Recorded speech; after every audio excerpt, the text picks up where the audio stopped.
بسم الله الرحمن الرحيم. الحمد لله رب العالمين،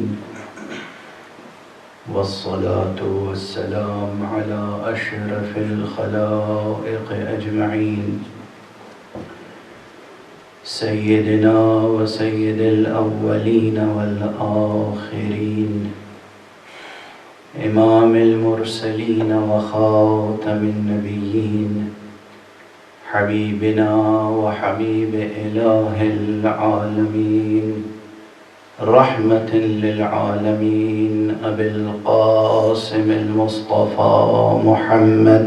اللهم صل على محمد وآل محمد وعلى أهل بيته الطيبين الطاهرين الهداة المهديين المعصومين المظلومين، واللعنة الدائمة على أعداء الحق والدين. أما بعد، فقد قال الله تعالى عز اسمه في محكم كتابه ومتقن خطابه: بسم الله الرحمن الرحيم. ألم تر كيف ضرب الله مثلا كلمة طيبة كشجرة طيبة أصلها ثابت وفرعها في السماء تؤتي أكلها كل حين بإذن ربها ويضرب الله الأمثال للناس لعلهم يتذكرون. صدق الله العلي العظيم. اللهم صل على محمد وآل محمد بلندتر صلوات اللهم صل على محمد وآل محمد.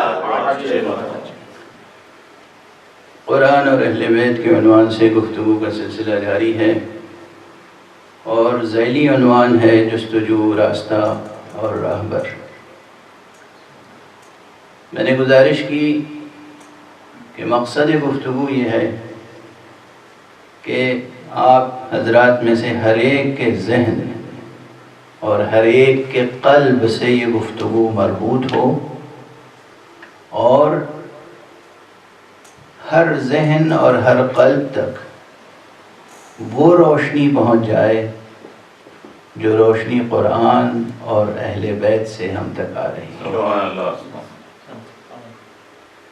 اس روشنی میں آپ اپنے ذہنوں کا جائزہ لیں کہ آپ کے ذہنوں میں جستجو کیا ہے۔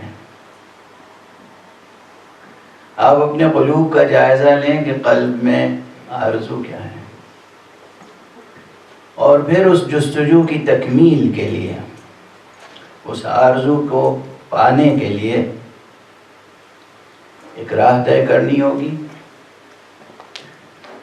وہ راہ بھی روشن، واضح اور سیدھی ہونی چاہیے، سیدھی، مستقیم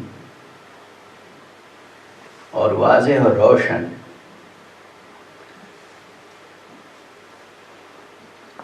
میں نے آپ سے یہ بھی گزارش کی کہ بحیثیت انسان ہماری جستجو بہت بلند ہونی چاہیے۔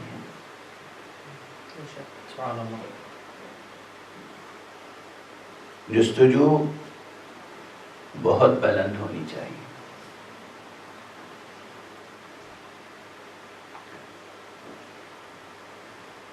عموماً ہماری زندگیاں حیوانی جبلتوں کی محکوم نظر آتی ہیں۔ عموماً حیوانی جبلتوں کی محکوم نظر آتی ہیں۔ میں نے عرض کیا کہ انسان، وہ آج کل کا بظاہر پڑھا لکھا انسان بھی واقعی اپنی زندگی کی ایک بہت بڑی مشکل سمجھتا ہے روزی روٹی کا کمانا۔ روزی روٹی کا کمانا ایک کام ہے زندگی کے کاموں میں سے، مگر زندگی کی انسانی زندگی کی سب سے بڑی مشکل یہ نہیں ہے. انسانی زندگی کی سب سے بڑی مشکل روزی روٹی کمانے کو وہی سمجھے گا جو خدا فراموش ہو.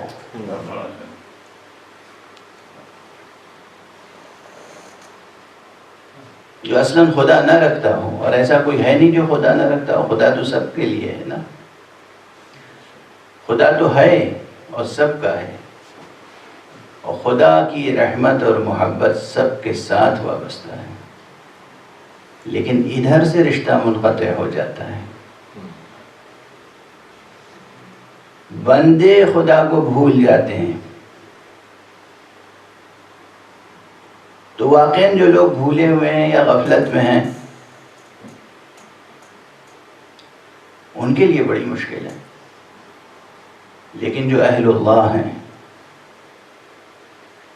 جو صاحبان ایمان ہیں، حقیقت میں صاحبان ایمان، ان کے لیے کبھی روزی روٹی کا مسئلہ، مادی روزی روٹی کا مسئلہ کبھی کوئی بڑا مسئلہ نہیں رہا. میں چیلنج سے کہہ سکتا ہوں یہ بات، قسمیں کھا کے کہہ سکتا ہوں یہ بات، مناظرہ کر سکتا ہوں آپ سے اس بات پر، مباہلہ کر سکتا ہوں آپ سے اس بات پر. ایمانداری کے ساتھ تاریخ انسانی کا جائزہ لیں. جس مخلوق کو بھی اللہ نے خلق فرمایا ہے، اس مخلوق کو خلق کرنے سے پہلے اس کے رزق کا اہتمام فرمایا. رزق پہلے خلق فرمایا ہے اور مرزوق کو بعد میں. جو محتاج رزق ہے اسے بعد میں خلق فرمایا ہے. اور ہم سے زیادہ بہتر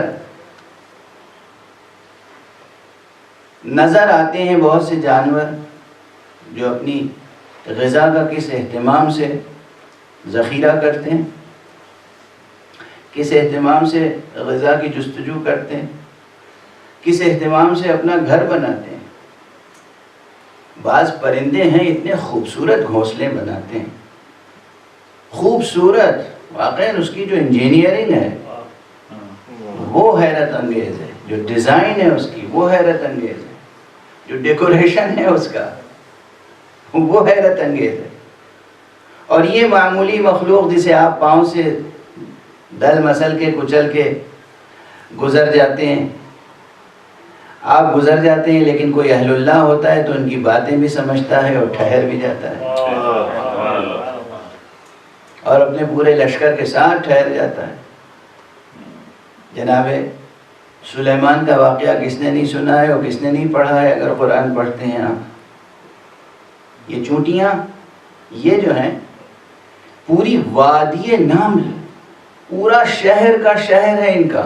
اور اب تو یعنی جو ایکسکیویشنز ہوئے ہیں اور جو زمین میں آثار قدیمہ کی جستجو کرنے کے لیے لوگ نکلے تو انہوں نے دیکھا کہ زمین کے اندر کتنا بڑا ملک آباد ہے، کتنی خوبصورتی سے ڈیزائن کیا گیا ہے، کالونیز ہیں، گھر ہیں، مکانات ہیں، اور یہ سب اس حقیر مخلوق نے بنائے ہیں جسے آپ کچھ نہیں سمجھتے.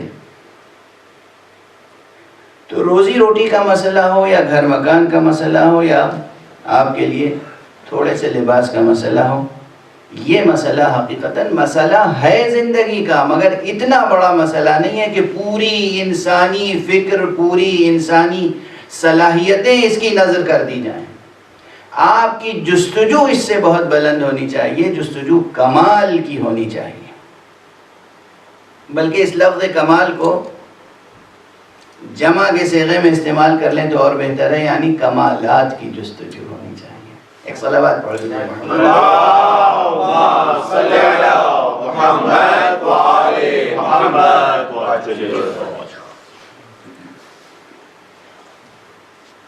یوں تو مجھے اس وقت ایک شعر یاد آ رہا ہے اردو کے نہایت ثقہ، متقی، پرہیزگار، مصلح اور انقلابی ادیب اور شاعر جنہیں سعدی اردو کہا جاتا ہے یا سعدی ہند، یعنی شمس العلماء جناب مولانا الطاف حسین حالی،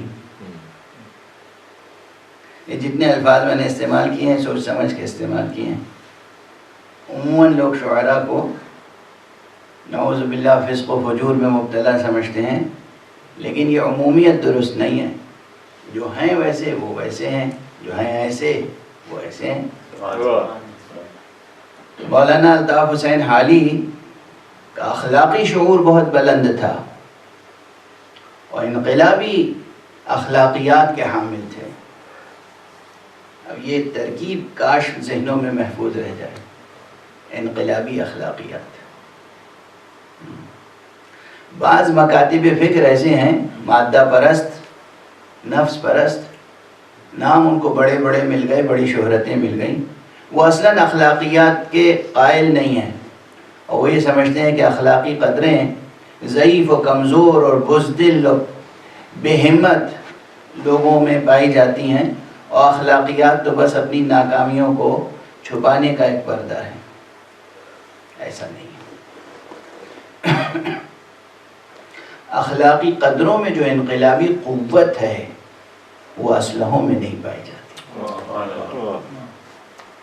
اخلاقی قدروں میں جو انقلابی قوت ہے وہ اسلحوں میں نہیں پائی جاتی۔ اسلحے قتل کر سکتے ہیں، دل اور دماغ کو تسخیر نہیں کر سکتے۔ اخلاقی قدریں وہ ہوتی ہیں، انسانی قدریں وہ ہوتی ہیں کہ جو دل و دماغ کو مسخر کر لیتی ہیں، آزاد رکھتے ہوئے غلام رکھتی ہیں، غلام بنا کر بھی آزاد رکھتی ہیں۔ یہ معجزہ کردار کا دیکھنا ہو تو سرکار سید الشہداء ابو عبداللہ الحسین علیہ الصلوۃ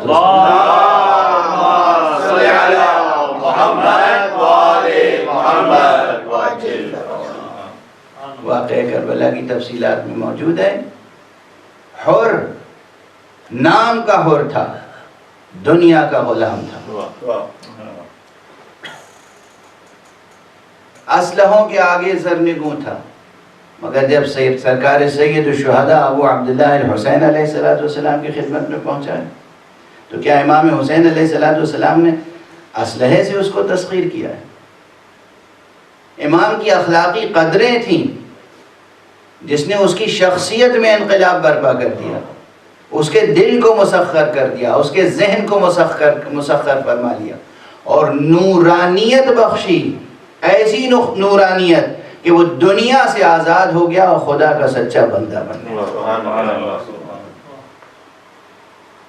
یہ اخلاقی قدروں کی قوت ہوتی ہے۔ اب بات قوت کی آ گئی ہے تو میں عرض کروں ایک جملہ، کاش ہمارے جوانوں اور جوان مرد بزرگوں کے دل و دماغوں میں رہ جائے گا جملہ۔ بزرگی اور جوان مردی میں کوئی تناقض اور تضاد نہیں ہے، جوانی الگ ہے، جوان مردی الگ ہے۔ یوں تو ممکن ہے کہ کوئی بوڑھا بھی ہو جائے اور پھر بھی بچپنے کی حرکتیں کرتا رہے، لیکن یہ بھی ممکن ہے کہ کوئی بوڑھا ہو جائے لیکن اس میں جوان مردی موجود ہو۔ مروءہ، جوان مردی، یہ لفظ مروءہ جو ہے عربی کا، یہ اردو میں آ کے مروت ہو گیا ہے، اور جس طرح اس میں حمزے کا ایک ہمہمہ ہے اور وہ ختم ہو گیا، اور اردو میں آ کے وہ حمزہ بالکل ہی واو سے بدل گیا، تو مروءہ میں جو ہمہمہ تھا وہ مروت میں باقی نہیں رہ گیا۔ مروت تو بس تملق بن کے رہ گیا، مروت تملق کا نام نہیں ہے۔ مروت، مروءہ یعنی جوان مردی، وہ جوان مردی جو کہیں نظر آئے یا نظر نہ آئے، حبیب ابن مظاہر میں تھی۔ وہ جوان مردی جو کہیں نظر آئے یا نہ آئے، مسلم ابن عوسجہ میں تھی۔ وہ جوان مردی جو کہیں نظر آئے یا نظر نہ آئے، انس ابن حارث کاہلی اسدی میں تھی۔ وہ بوڑھا صحابی رسول جس کی کمر جھک گئی تھی، کمر خم تھی، اور یہ بھویں لٹک کے اس طرح آنکھوں پہ آ گئی تھی کہ آسانی سے کچھ دیکھ نہیں سکتا تھا، مگر اس نے سنا تھا رسول اللہ صلی اللہ علیہ وآلہ وسلم کی زبان مبارک سے براہ راست یہ جملہ،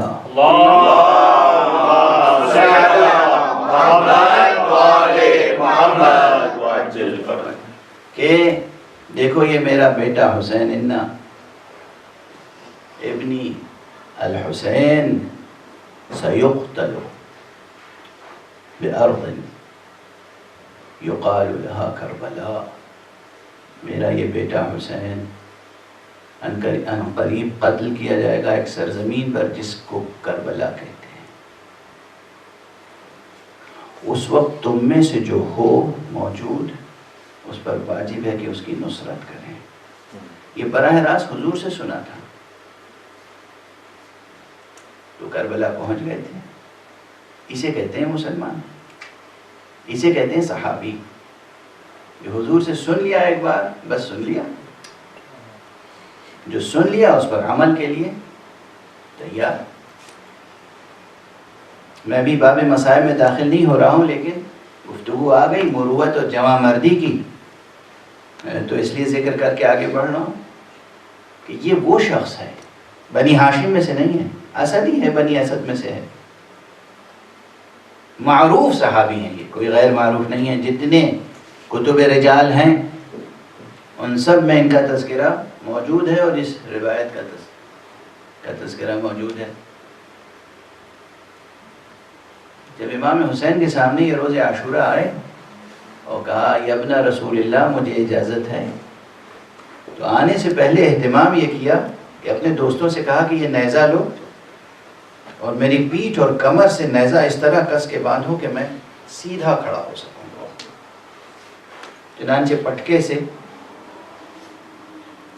کمر اور سینہ نیزے کے ساتھ باندھ کے سیدھا کیا، بھویں اوپر اٹھا کے مضبوط رومال سے بھویں اس طرح باندھی کہ آنکھیں کھل گئیں، دور نظر آنے لگا، اور ہاتھ میں شمشیر لے کے جب آقا امام حسین کے سامنے آئے تو روایت ہے امام حسین کی آنکھیں اشک بار ہو گئیں،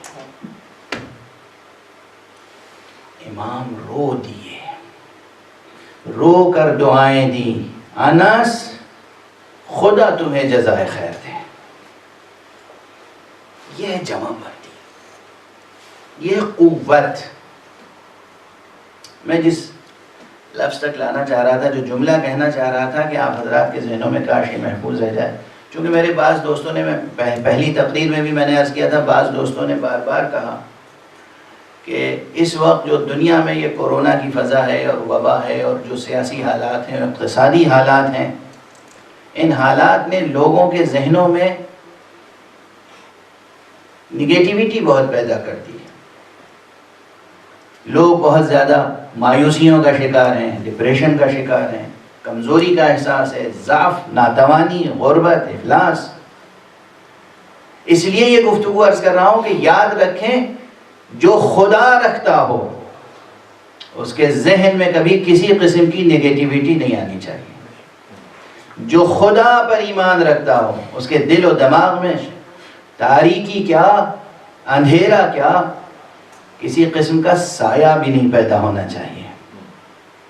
جو خدا پر یقین رکھتا ہو، جو ایمان کی دولت رکھتا ہو، اسے کبھی مایوس نہیں ہونا چاہیے، کبھی کچھ بھی حالات ہوں۔ بس شرط یہ ہے کہ خدا سے قلب کا رشتہ برقرار رہے۔ تو اس انسان میں کتنی قوت ہوتی ہے اندازہ ہے؟ نہیں ہے اندازہ آپ کو۔ تو میری اس مثال سے اس تصور کو واضح کر لیجئے کہ آپ میں سے ہر ایک فرد بشر، ہر انسان کے اندر کتنی قوت ہو سکتی ہے۔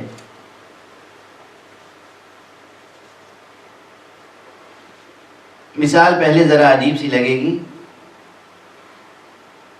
لیکن غور کیجئے گا تو اس مثال میں بہت روشنی بھی ہے اور توانائی بھی۔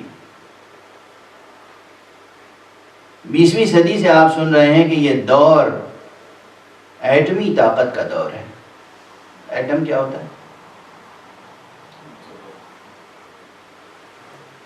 ایک ذرہ مادے کا، ایک مادی ذرہ اسی زمین میں ہوتا ہے، وہ یورینیم ہو، جو بھی دھاتیں ہیں، یہ جو آپ یہ لوگ کیک بناتے ہیں اور جو کچھ بھی بناتے ہیں، یہ جو کچھ بھی ہے یہ مادہ ہے جس میں پہلے سے روح نہیں ہے، پہلے سے اس میں کوئی ذہانت نہیں ہے، یہ مادہ ہے۔ اس مادے کے ذرات میں، ایٹم میں کتنی طاقت ہے؟ اگر اس مادی ذرے میں طاقت ہے چھپی ہوئی، پوشیدہ، اور اسے بعض سائنسی طریقوں سے اس طاقت سے استفادہ کیا جا سکتا ہے،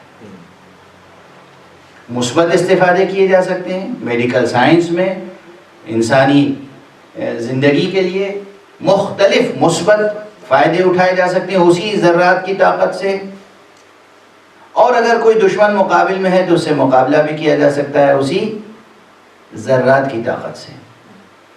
آپ کے وجود میں اس ذرے کے مقابلے میں سینکڑوں نہیں، ہزاروں نہیں، لاکھوں نہیں، کروڑوں گنا زیادہ طاقت موجود ہے، حق سبحانہ و تعالی نے رکھی ہے آپ میں سے ہر ایک کے وجود میں، اور آپ اپنی زندگی کی ہر مشکل میں اس طاقت سے فائدہ اٹھا سکتے ہیں، اور وقت پڑے تو دشمن سے مقابلہ بھی کر سکتے ہیں۔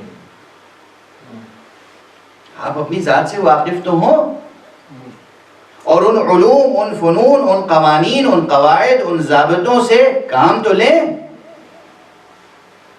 جہالت سے بات نہیں بنے گی، جاہلوں نے ایٹم بم نہیں بنایا۔ آپ اپنی ذات کو بھی جہل کے سائے میں رکھیں گے، جہل کی تاریکی میں رکھیں گے تو آپ اپنے وجود کو قوت میں نہیں بدل سکتے۔ اگر آپ کو اپنے وجود کو قوت اور طاقت میں بدلنا ہے تو علم، معرفت، وجدان، ریاضت، محنت، عبادت، طاعت، عشق اور عبادت، یہ شرطیں۔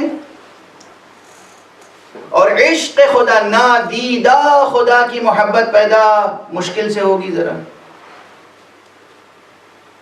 تو اس لیے اللہ نے حکم دیا خود کہ دیکھو جو میرے بندے ہیں ان سے محبت کرو۔ مجھے نہیں دیکھا نا، دیکھ نہیں سکتے، تمہاری آنکھیں مجھے نہیں دیکھ سکتی، محمد کا چہرہ تو دیکھ سکتے۔ تمہاری یہ آنکھیں ظاہری، جو تمہارے یہ چشم سر تمہاری، یہ مجھے نہیں دیکھ سکتی، میں غیب الغیب ہوں۔ تم میرے بندے علی مرتضیٰ کا چہرہ تو دیکھ سکتے ہو، دیکھو کتنا حسین ہے آفتاب کی طرح، بس تم مجھے نہیں دیکھ سکتے تو میں اسی کو وجہ اللہ قرار دے دیتا ہوں۔ دیکھا، دیکھو اور اس سے محبت کرو، اس سے محبت کرو۔ رسول اللہ صلی اللہ علیہ وآلہ وسلم،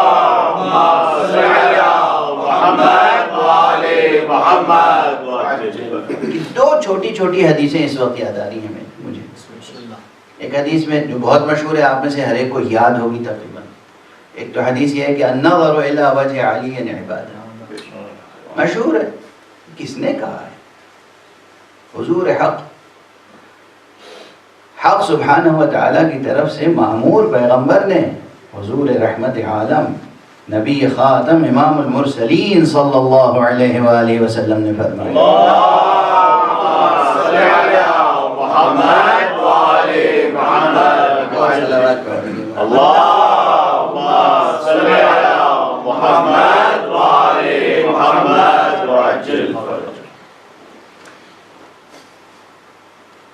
علی کے چہرے کی طرف، روح مبارک کی طرف دیکھنا عبادت ہے۔ دوسری حدیث جو میں عرض کرنا چاہ رہا ہوں اس وقت وہ یہ ہے کہ حضور نے امیر المومنین علی ابن ابی طالب علیہ السلام کو خطاب کر کے فرمایا، اللہم صل علی محمد وآل محمد، یا علی ان السعید حق السعید من احبک و اطاعک۔ چھوٹا سا فقرہ، کیا قیامت کا فقرہ۔ یا علی ان سعید حق السعید من احبک واطاعک، اے علی حقیقت میں سعادت مند بس وہ ہے جو تم سے محبت کرے اور صرف محبت نہیں تمہاری اطاعت بھی کرے۔ یہ محبتیں، اسی لیے عرض کر رہا ہوں، یہ محبتیں، یہ اطاعتیں آپ کے اندر کی تمام قوتوں کو اس طرح بروئے کار لا سکتی ہیں کہ آپ دنیا کی ہر طاقت پر غالب آ سکتے ہیں، ہر مشکل پر غالب آ سکتے ہیں۔ کس لیے مایوسی ہے؟ کس لیے مایوسی ہے؟ کل میں نے یہ جملہ عرض کیا تھا کسی تقریر میں، آج پھر دہرا دیتا ہوں یہ جملہ کہ روحانی طاقت کے اعتبار سے بھی ہمارے بزرگ ارباب سیر و سلوک، صوفیاء، عرفاء یہ تو دعوت دیتے ہیں کہ آ جاؤ 40 دن کے لیے خانقاہ میں بیٹھ جاؤ، چلہ کشی کر لو تو تمہاری شخصیت بدل جائے گی۔ اور میں آپ کو اس محرم کے منبر سے دعوت دیتا ہوں 10 دن حسین کی خانقاہ میں آ کر بیٹھ جاؤ۔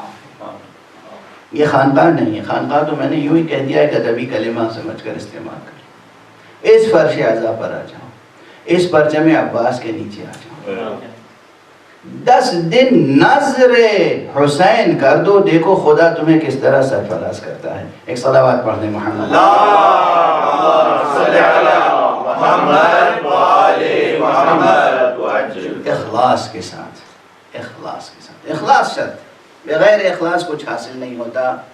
جہاں انسان صرف اپنی لذت نفس اور ہوائے نفس اور ہوا سے دنیاوی کے لیے کام کرتا ہے، وہاں سے کچھ حاصل نہیں ہوتا، ہمیشہ کف افسوس مرتا رہتا ہے، ہمیشہ غم و غصے میں مبتلا رہتا ہے۔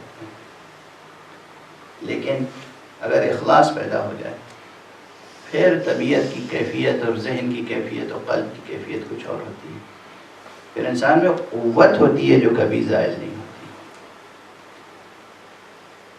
قوی رہیں، مضبوط رہیں، خدا کو یاد رکھیں، شہر علم سے وابستہ رہیں، باب علم پر نگاہیں گڑی رکھیں، نگاہیں گڑی رہیں آپ کی۔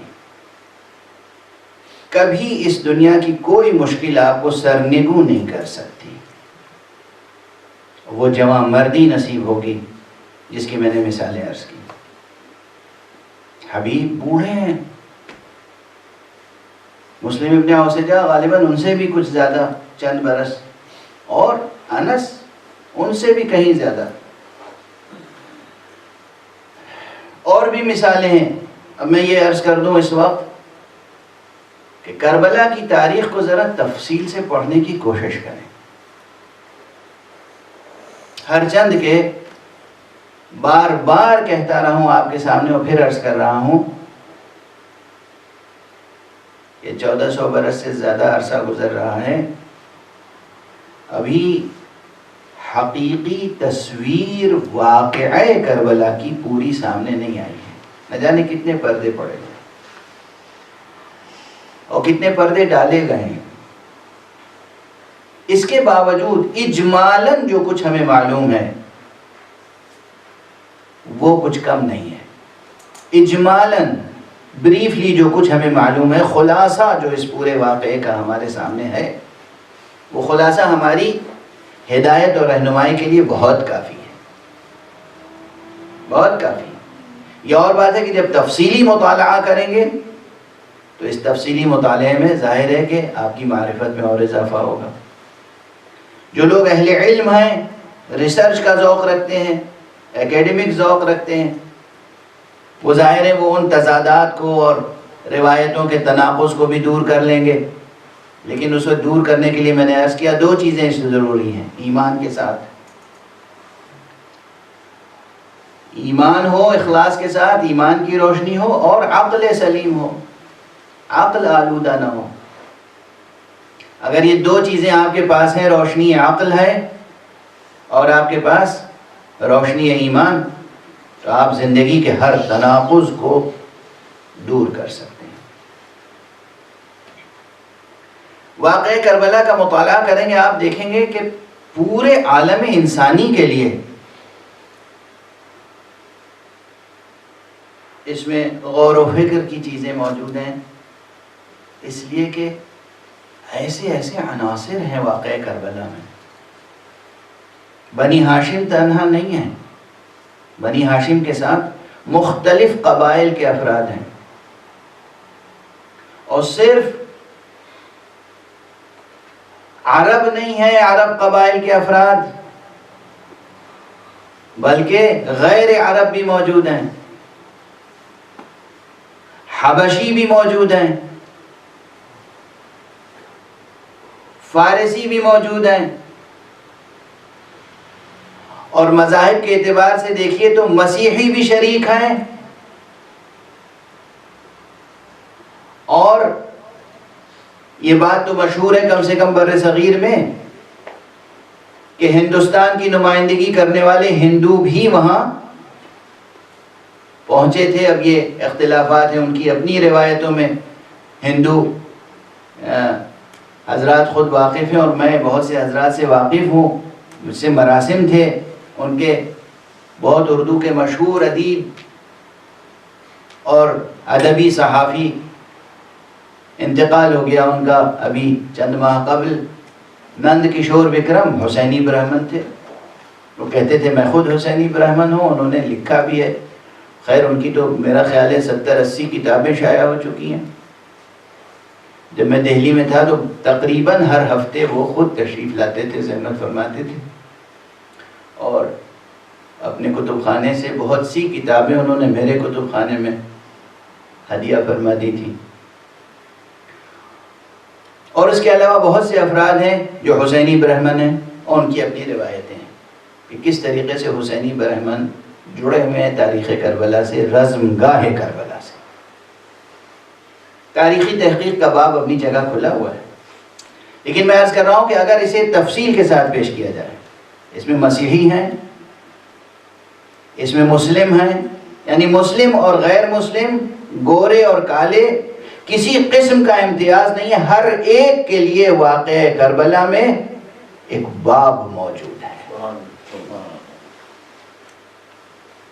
اس لیے اگر پورے عالم بشریت کو، پوری انسانیت کو آپ جمع کر سکتے ہیں، متحد کر سکتے ہیں، تو بنام حسین، اور یہ یاد رکھیے جو بنام حسین، غم حسین میں شریک ہو کر آپ کے ساتھ اتحاد نہ کر سکے، وہ اس لائق نہیں ہے کہ اس سے اتحاد کیا جائے، وہ اس لائق نہیں۔ خوشیوں میں کوئی شریک ہو جائے بڑی بات نہیں ہے، بنیادی انسانی قدر یہ ہے کہ انسان غم میں شریک ہو۔ بہرحال یہ واقعہ کربلا اس وقت اطمینان کی بات یہ ہے کہ دنیا کے بہت سے ٹی وی چینلوں پر، یوٹیوب چینلوں پر، سوشل میڈیا پر ہر طرح سے ذکر حضرت ابو عبداللہ الحسین علیہ السلام نشر ہو رہا ہے۔ اللہم صلی علی محمد و آل محمد وعجل۔ ممکن ہے، بہت ممکن ہے کہ یہ کورونا کی وبا کے سائے میں جو بیمار سازشی سیاستیں کام کر رہی ہیں، انہوں نے پوری منصوبہ بندی کے ساتھ عزاداری کے منصوبے کو نشانہ بنایا ہو، بہت ممکن ہے، لیکن یہاں پر آ کر وہ شکست کھا جائیں گے۔ وہ دیکھیں گے کہ جس قدر بھی ہمارے جسم ایک دوسرے سے دور ہوں گے، ہمارے دل ایک دوسرے سے قریب آئیں گے۔ ہمارا مجمع جتنا منتشر کریں گے، ہماری قوت اتنی ہی مجتمع ہوگی۔ یہ ہمارے آنسو اس کرۂ ارض کو اس طرح دھو دیں گے کہ اللہ کا آخری ولی اور حسین کا وارث اس زمین پر اپنے قدم رکھ سکے۔ ایک صلوات پڑھ دیجیے۔ اللہم صلی علی محمد و آل محمد وعجل۔ بہرحال گفتگو کئی جہات میں بڑھتی چلی جا رہی ہے. میں ٹھہر کر اور پلٹ کر آپ کو لفظ جستجو تک لاتا ہوں. میں نے تو مولانا الطاف حسین حالی کا نام لیا تھا اور ان کا شعر ابھی نہیں سنایا آپ کو، اور بات یوں آگے بڑھتی چلی گئی کہ میں نے عرض کیا تھا کہ انقلابی اخلاقیات کیا ہوتے ہیں. انقلابی اخلاقیات، تو مولانا حالی انقلابی اخلاقیات کے شاعر تھے کہ انسان تھے. شاعری میں جس قدر بھی آ سکا یا نہیں آ سکا وہ ایک الگ بات ہے.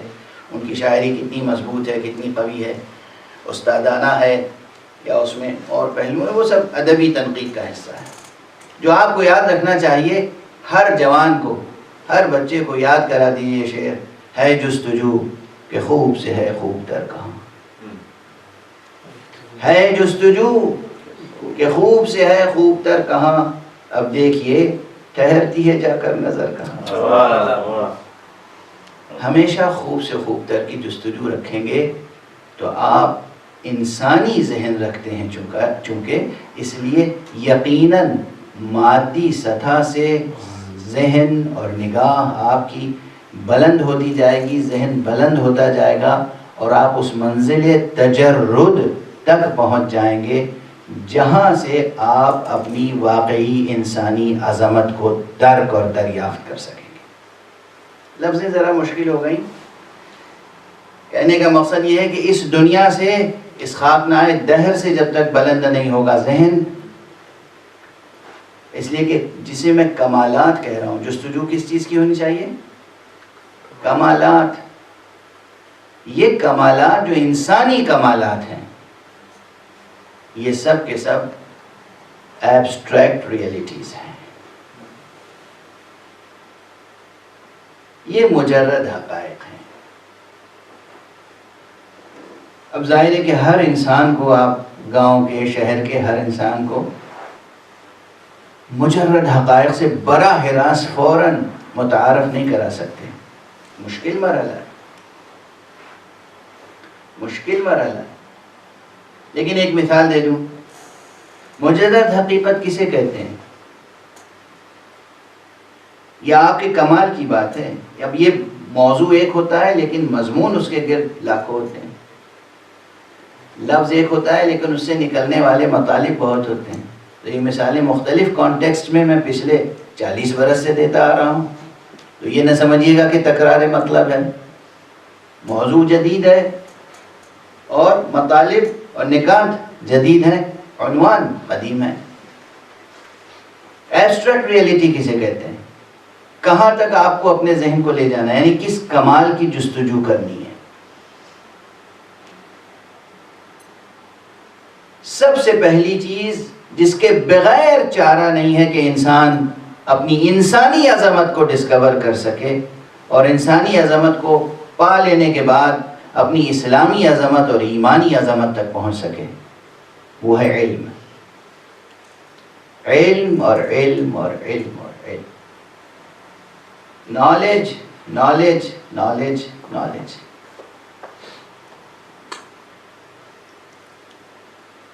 حضرت امام جعفر صادق علیہ السلام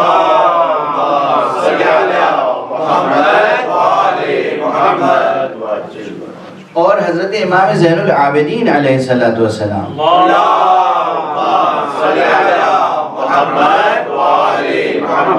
دونوں اماموں سے یہ الفاظ مروی ہیں. فرماتے ہیں میرا بس چلتا تو میں اپنے اصحاب کو کوڑوں سے مارتا تاکہ یہ علم حاصل کرنے میں کوتاہی نہ کریں.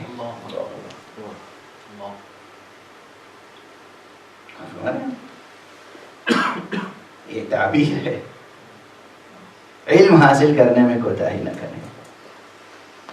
علم تفقہ دینی بھی اس میں سب سے پہلے، یعنی دین کی فہم و وراثت، دین کا علم، اور پھر علم علی الاطلاق.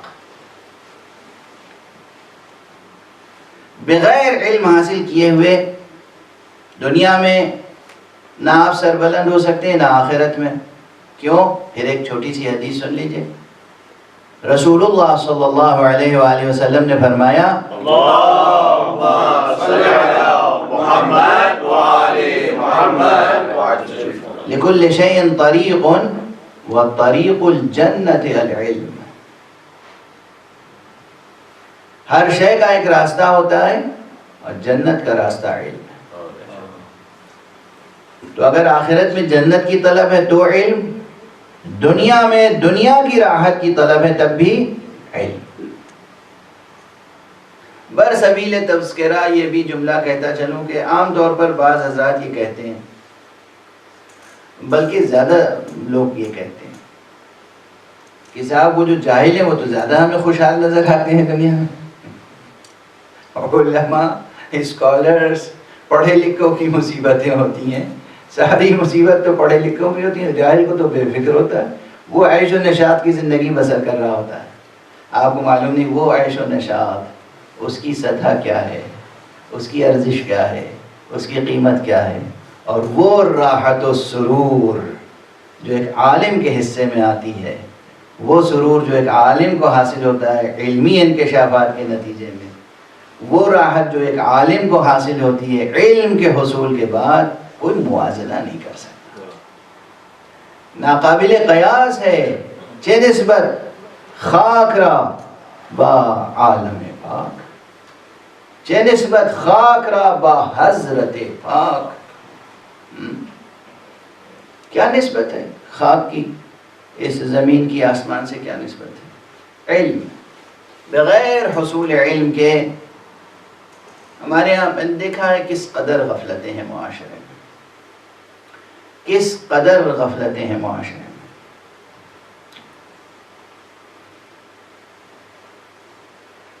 بچوں کی تربیت کے سلسلے میں، خود اپنے نفوس کی تربیت کے سلسلے میں، علم حاصل کرنے کے سلسلے میں، میں نے سال گزشتہ اسی مسجد ایرانیان کے ممبر سے عرض کیا تھا، بچوں کو یہ جملہ یاد ہوگا، جوانوں کو یہ جملہ یاد ہوگا کہ دیکھو ایک چیز یاد رکھو، جہالت مٹانے سے مٹ جاتی ہے، چھپانے سے چھپتی نہیں ہے.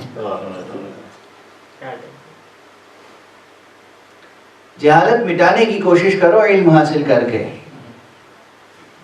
جہالت چھپانے کی کوشش نہ کرو، ورنہ وہ زندگی کے ہر مرحلے پر رسوا کرتی رہتی ہے. چھپتی تھوڑی ہے جہالت، انسان کو ذلیل کرتی رہتی ہے، رسوا کرتی رہتی ہے، بے نقاب کرتی رہتی ہے. بلکہ علم وہ حقیقت ہے کہ اگر تھوڑا سا بھی اسے محبت سے حاصل کر لیا تو ہر جگہ علم تمہاری پردہ داری کرتا رہتا ہے، علم تمہیں عزت دیتا رہتا ہے، علم تمہیں سرفرازی عطا کرتا ہے. تھوڑا سا علم اگر تمہارے لیے اس قدر وفاداری رکھتا ہے کہ تمہیں عزت بخشے تو پھر اس کو اور حاصل کرنے کی کوشش کرو. ایک صلوات پڑھ دیجئے محمد. اللہم صلی علی محمد وآل محمد وعجل فرج. تو اب بات سمجھ میں آئی کہ جستجو کس چیز کی ذہن میں ہونی چاہیے؟ ساری جستجو ہم و غم، روٹی روزی، روٹی کپڑا مکان کی نہیں، سب سے بڑی جستجو علم کی ہونی چاہیے. ہر چیز قربان کر دو جستجو علم کے لیے. یہ امیر المومنین علی ابن ابی طالب علیہ السلام کا ارشاد گرامی ہے. یہ ارشاد پیغمبر ہے، یہ ارشاد الہی ہے، یہ حکم الہی ہے. تو پہلا کمال جسے حاصل کرنے کی جستجو ہونی چاہیے بحیثیت انسان، وہ ہے علم. اور علم کیا ہے؟ علم بازار میں بکتا ہے، پنساری کی دکان پر. دال چاول کے ساتھ علم بھی بکتا ہے؟ نہیں. علم کہیں تولا جا سکتا ہے؟ نہیں. علم کسی صندوق میں بند کیا جا سکتا ہے؟ نہیں. علم کو ناپا جا سکتا ہے؟ علم کی لمبائی چوڑائی وے کر سکتے ہیں، ویٹ بتا سکتے ہیں کے جی میں یا لیٹر میں. ہو سکتا ہے کچھ لوگ علم کو ٹھوس سمجھتے ہوں تو پھر کے جی میں تولیں گے، اور کچھ لوگ اسے لکوڈ سمجھتے ہوں تو اسے لیٹر میں تولیں گے. علم نہ تولا جا سکتا ہے، نہ ناپا جا سکتا ہے. وہ بحث میری الگ ہے جہاں میں نے علم کی یونٹ کے بارے میں بحث کی ہے. وہ بحث الگ ہے، وہ بڑی سائنٹیفک اور فلاسفیکل بحث ہے، وہ اپنی جگہ ہے. علم کی بھی ایک یونٹ ہے. اب بحث آتی ہے کہ ایبسٹریکٹ چیز کی یونٹ کیسے آپ مقرر کر سکتے ہیں؟ ہاں، ایبسٹریکٹ چیز کی یونٹ اسی کے حساب سے ہوتی ہے، اسی کے اعتبار سے ہوتی ہے. اور ایبسٹریکٹ چیزوں کے بھی مراتب ہیں، مجرد کے بھی مراتب ہیں. بہرحال علم ایک مجرد حقیقت ہے. یعنی علم کو آپ کسی پیکر میں نہیں دیکھ سکتے، علم کو آپ کسی ترازو پہ نہیں تول سکتے، علم کو آپ کسی قسم کے پیمانے سے ناپ نہیں سکتے. تو خلاصہ یہ ہوا کہ وہ ساری پراپرٹیز جو میٹر میں ہوتی ہیں وہ علم میں نہیں پائی جاتی. میٹر کی پراپرٹیز جو فزکس میں، کیمسٹری میں آپ پڑھتے لکھتے ہیں، وہ پراپرٹیز آف میٹر علم میں نہیں پائی جاتی. اس کے باوجود آپ علم کا انکار نہیں کرتے، اس کے باوجود آپ علم کے عاشق بھی ہیں، اور علم واقعاً آپ کے لیے ضروری بھی ہے، اور علم ہی کی طلب میں آپ کو اپنے پورے وجود کو صرف کر دینا چاہیے. اور جب آپ علم کا ذوق پیدا کر لیں گے، علم کو پہچان لیں گے، علم کی ارزش پہچان لیں گے، تو پھر حق سبحانہ و تعالیٰ کی ذات کو پہچاننے کے لیے کوئی عذر باقی نہیں رہے گا. یعنی آپ کے سامنے کوئی سبب باقی نہیں رہے گا کہ آپ انکار کر سکیں. اگر آپ اپنے علم کا انکار نہیں کر سکتے تو خدا کا بھی انکار نہیں کر سکتے، نہیں کر سکتے.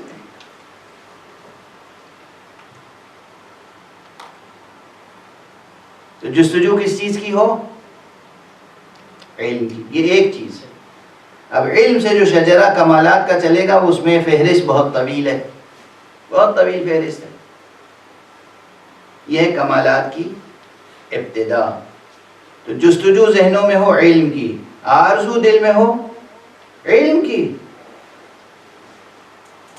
اور جب جستجو علم کی ہوگی اور آرزو علم کی ہوگی اور آپ حرکت کریں گے، سفر کریں گے، ہجرت کریں گے بخاطر علم. یہاں پر ہجرت کا لفظ زبان پر آ گیا تو بس ایک جملہ پھر یاد دلا دوں اپنا، گزشتہ کسی مجلس میں عرض کیا کہ محرم کے چاند کے نمودار ہونے کے ساتھ صرف ایک نیا ہجری سال شروع نہیں ہوتا ہے، ایک نیا ہجرت کا سفر شروع ہوتا ہے، ایک نیا سفر ہجرت شروع ہوتا ہے. تو یہ سفر ہجرت جو شروع ہوگا علم کو حاصل کرنے کی خاطر، اس کا اختتام اور کہیں ہو ہی نہیں سکتا ہے سوائے اس کے کہ باب مدینۃ العلم پر پہنچ کر امیر المومنین علی ابن ابی طالب علیہ السلام کے قلعہ ولایت میں داخل ہو جائے.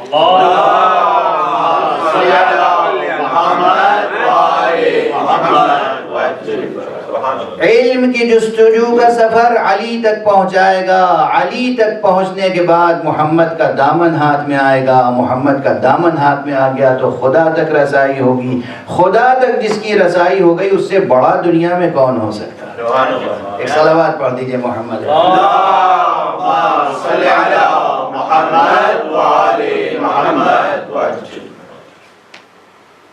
یہی سبب ہے کہ ہماری مجلسوں میں بہت ذکر علی ہوتا ہے. کچھ لوگ کہتے ہیں کہ یہ دیوانے بس علی کے علاوہ انہیں کوئی نظر نہیں آتا. ارے پھوٹ جائیں ہماری آنکھیں اگر علی کے علاوہ کوئی اور نظر آئے. علی کے علاوہ کوئی چہرہ ہے ہی نہیں جسے دیکھا جائے. رسول اللہ نے کہا ان کا چہرہ دیکھنا عبادت ہے. رسول اللہ نے کہا یہ میرا نفس ہے. اللہ نے کہا یہ، اللہ نے قرآن میں کہا. قرآن ہی میں دونوں باتیں ہیں. ایک صلوات پڑھ دیجئے محمد. اللہم صلی علی محمد وآل محمد. دیکھیے کفر و شرک کے فتوے تو جلدی سے لگنے لگتے ہیں اور میں اس کا عادی ہو گیا ہوں، پروف ہو گیا ہوں، فتویٰ پروف ہو گیا ہوں.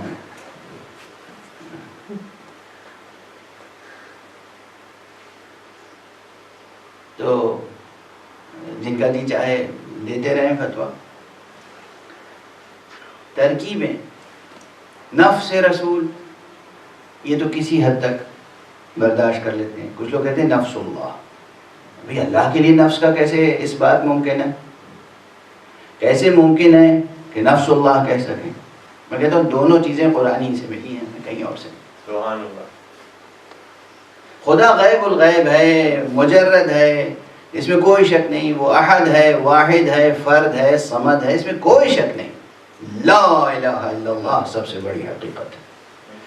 وہ خالق ہے، یہ مخلوق ہے. وہ معبود ہے، یہ عبد ہے. وہ رازق ہے، یہ مرزوق ہے. وہ مظہر ہے، یہ اس کے مظہر ہیں. مظہر اپنے مظہر کی تخلیق ہوتا ہے، شرک کا کوئی شائبہ نہیں آتا ہے یہاں. لیکن اسے کیا کیجئے کہ حق سبحانہ و تعالی نے آیہ مباہلہ میں تو امیر المومنین علی ابن ابی طالب علیہ السلام کو نفس رسول قرار دیا. وَأَنفُسَنَا وَأَنفُسَكُمْ. یہ اتنی بڑی فضیلت ہے کہ جس کو حضرت امام علی ابن موسیٰ الرضا علیہ السلام نے مقام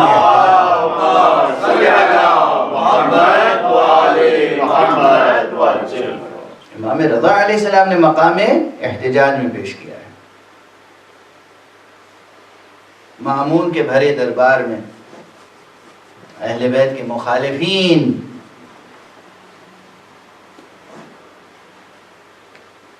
کے سامنے. مخالفین کے بعد کچھ اور کہنا چاہ رہا تھا پھر میں ٹھہر گیا.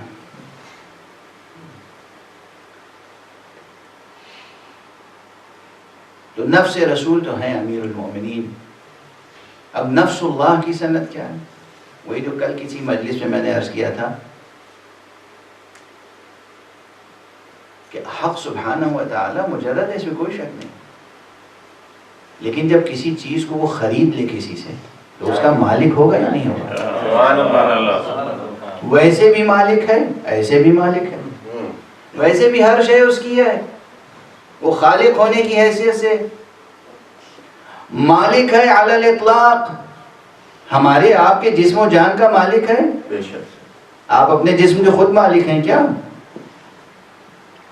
آپ اپنے جسم و جان کے مالک نہیں ہیں. مالک حقیقی خدا ہے، لیکن اس کے باوجود اس کا یہ لطف ہے، کرم ہے کہ اس نے آپ کو بدن عطا کر کے کہہ دیا یہ تمہارا ہے. آپ کو روح عطا کی اور کہا یہ تمہاری روح ہے، یہ تمہارا نفس ہے، یہ تمہاری پراپرٹی ہو گئی. لیکن اس کے بعد دینے کے بعد پھر اگر کسی سے خریدے تو اولاً پوری دیکھیں کہ پوری کائنات میں اس ایک شخص کی کیا عظمت ہوگی کہ جس سے خدا کچھ خریدے. اور پھر خریدنے کا اعلان خود قرآن مجید میں کر دے وَمَن يَشْرِي نَفْسَهُ ابْتِغَاءَ مَرْضَاتِ اللَّهِ. کون ہے جو اپنے نفس کو بیچتا ہے اللہ کی مرضیوں کو حاصل کرنے کے لیے؟ تو اگر نفس علی بکا ہے اور خریدنے والے نے خریدا ہے، خدا نے نفس خریدا ہے، تو پھر علی کو نفس اللہ نہ کہیں گے تو کسے نفس اللہ کہیں گے؟ ایک صلوات پڑھ دیجئے محمد صلی علی محمد وآل محمد وعجل. ایک اور صلوات صلی علی محمد وآل محمد وعجل. بہرحال ظاہر ہے کہ ان ترکیبوں میں جو ادبی لطافت ہے اس ادبی لطافت پر نظر رکھیں. کفر اور شرک کی آلودگی سے اپنے ذہن کو صاف کریں. کفر اور شرک کی آلودگی سے اور تکفیری رجحان سے اپنے آپ کو پاک کریں. یہ اللہ کے ہیں اور اللہ ہی کی طرف جانے والے ہیں اور اللہ ہی کی طرف سب کو لے کر جانے والے ہیں. بس اب دامن وقت میں آج گنجائش نہیں ہے. وہ رسول اللہ صلی اللہ علیہ وآلہ وسلم کی ذات گرامی ہو یا امیر المومنین علی ابن ابی طالب علیہ السلام کی ذات گرامی ہو یا حضرت فاطمہ زہرا سلام اللہ علیہ کی ذات گرامی ہو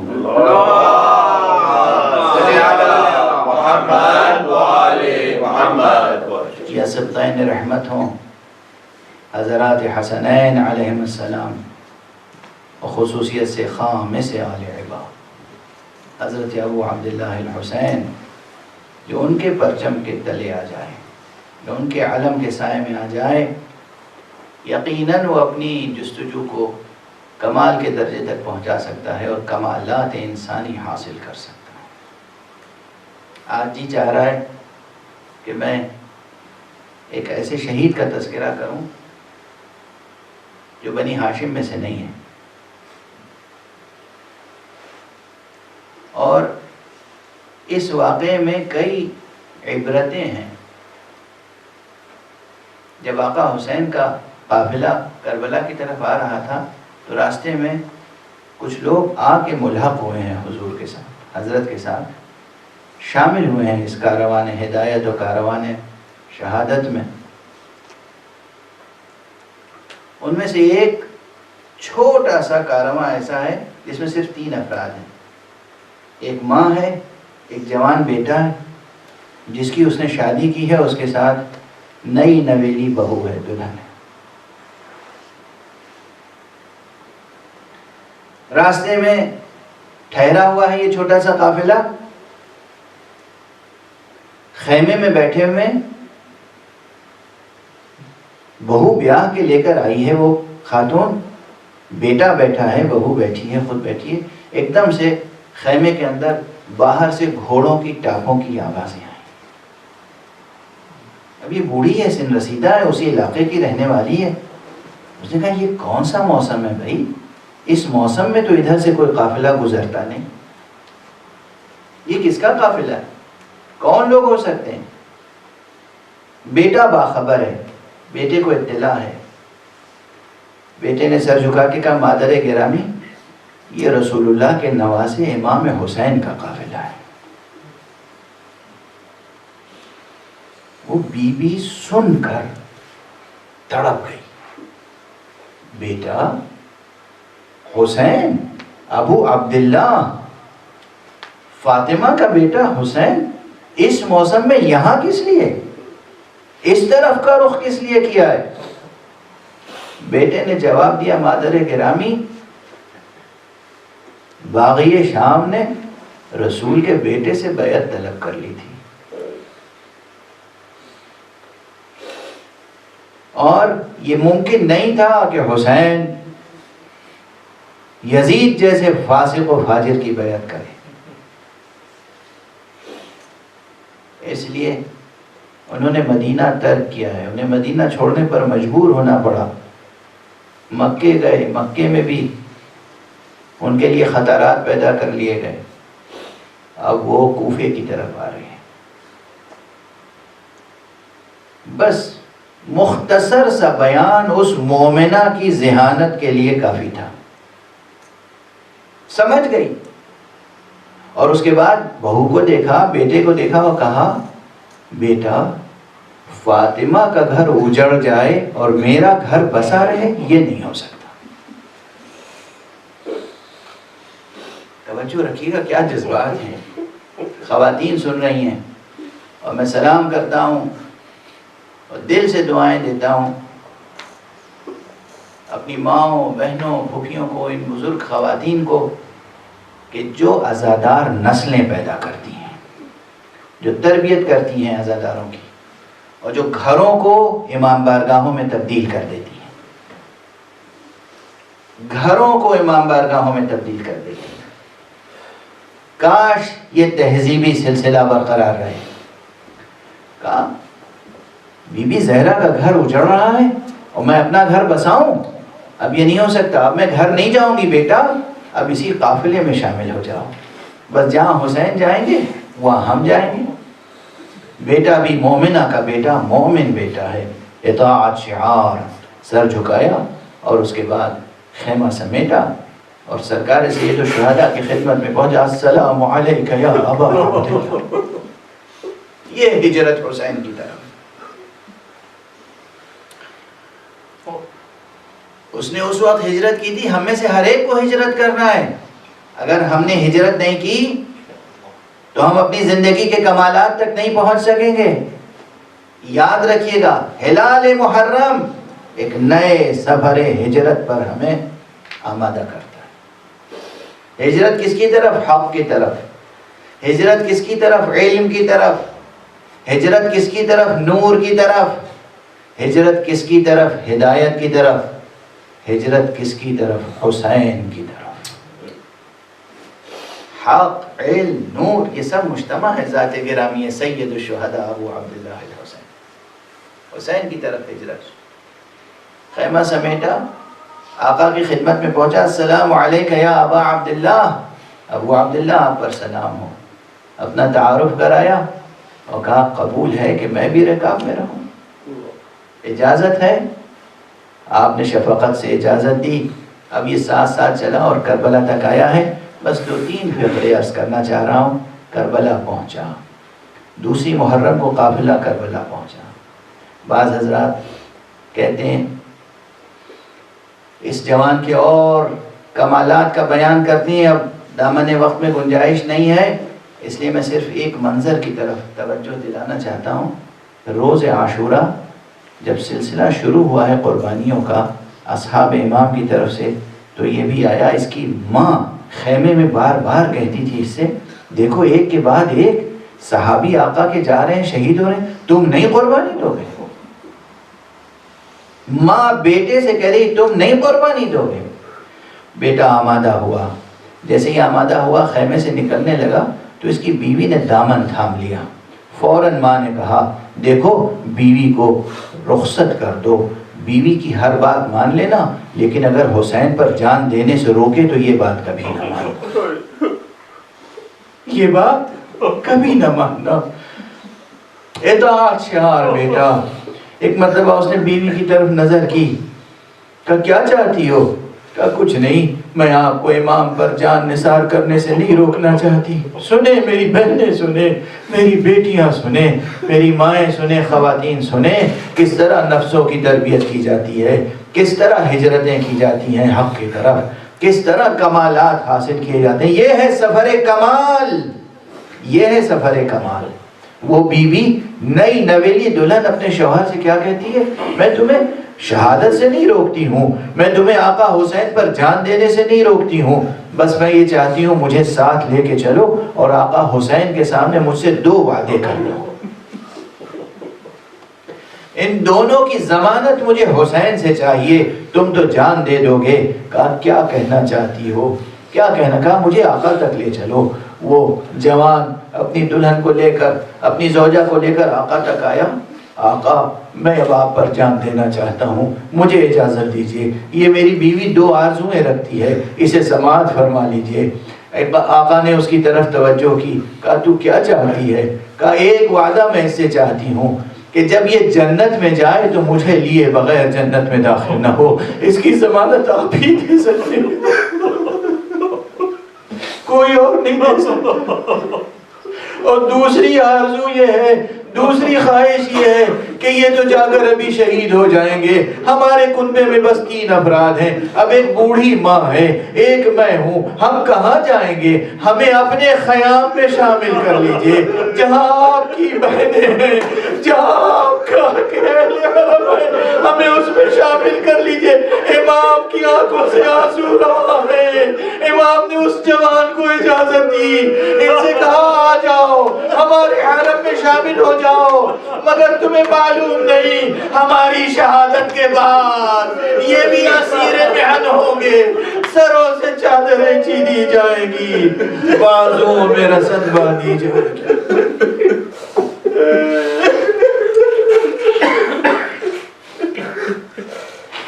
انا للہ و انا الیہ راجعون، رضا بقضائہ و تسلیما لامرہ. پروردگار ہمیں علوم قرآن اور معارف اہل بیت سے آشنا فرما. معقول پروردگار ہمیں حق کی طرف ہجرت، حسین کی طرف ہجرت کی توفیق دے، کامل توفیق، شامل توفیق. پروردگار روئے زمین سے اس بلا اور وبا کو اور ہر طرح کی بلا اور وباؤں کو دور فرما. پروردگار مومنین کو اتحاد کے رشتے میں پرو دے. پروردگار جو بھی کلمہ کو ہے وہ حسین کے پرچم کے سائے میں متحد ہو جائے حق کے ساتھ. پروردگار وارث حسین کو اذن ظہور عطا فرما اور ان کے ہاتھوں سے اپنی رحمت و رافت و عدالت کا پرچم لہرا دے. پروردگار ہمارے سائے سروں پر ان ربانی علماء کا سایہ برقرار رکھ جو ہماری تربیت کر سکیں، آقا کی بیعت کے لائق بنا سکیں۔ پروردگار رہبر انقلاب اسلامی آیت اللہ العظمیٰ سید علی حسینی خامنئی کو اپنی خاص حفظ و امان میں رکھ۔ پروردگار مرجع عظیم الشان حضرت آیت اللہ العظمیٰ سید علی سیستانی کو اپنی خاص حفظ و امان میں رکھ۔ معبود جتنی دینی مرجعیتیں ہیں ان کو اپنی خاص حفظ و امان میں رکھ۔ پروردگار معاشرہ انسانی کو دیندار معاشرہ بنا دے۔